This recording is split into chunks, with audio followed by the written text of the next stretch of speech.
I went from $40,000 in debt to becoming a millionaire at 30 years old. If you have been struggling with credit card debt and you want to know the best and fastest ways to pay that down, watch this video because I promise you this method is going to save you a ton of money in interest. So we all know credit cards have some of the highest interest rates, and that's why they can be some of the hardest debts to pay off. Like even if you start throwing extra money at it, it can feel like you're not really making any progress because of how high the interest rate is. Now, most people don't know this, but you can actually call up your credit card provider and ask them for relief on your current interest rate. You're gonna let them know times are tough and then ask them to reduce your interest rate for a period of time. Just for making this one phone call, I have had students successfully negotiate down their interest rates for like 6 months to a year. Now, if your credit card company says no, and this does happen sometimes, Capital One is notorious for this. This is not a sign to give up because remember, if the plan doesn't work, we change the plan and not the goal. The ultimate goal is not negotiate with my credit card company. The ultimate goal is to reduce the amount of interest you're paying so more money can go against the principal and you can pay your debt down faster and ultimately save a lot of money. So how else can we reduce the interest rate? You are gonna look for something called a balance transfer card. What you'll do is go over to a website called NerdWallet. They have Canadian and US recommendations, and you're gonna look at their current balance transfer promos.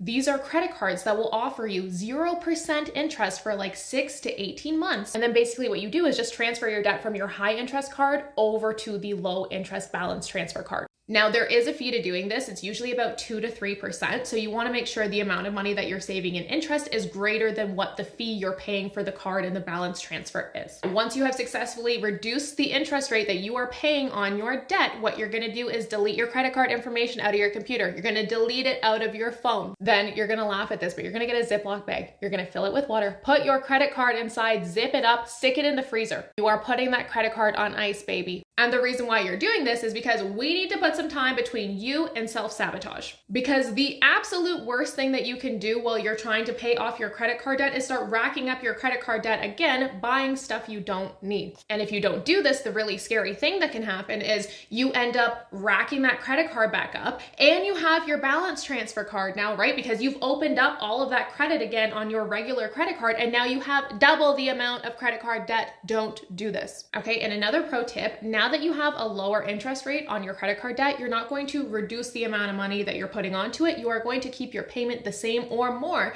as it was when your debt was at 19%, 24% interest. This way, more of what you're paying goes towards the actual balance instead of the interest payments, and you pay it off faster and save more money. You're also going to want to look at ways to increase your income or reduce your expenses when and where possible so that you can throw more money at this debt and get it gone before the promotional period expires. If you're like, how do I make more money or save more money? I have a ton of free trainings to do this. You can find it on our website under freebies. Lastly, the biggest part of your debt repayment journey is going to be addressing the underlying reasons why you were in debt in the first place. You need to look at the psychology and the behavior and the thoughts that got you there. Because if you only apply the tactic like reducing your interest rate, using a balance transfer card, putting your card on ice, but you don't learn how to start calling yourself out on your own bullshit so that you can grow, you're going to end up right back in the same place again. That is how the vicious debt cycle starts.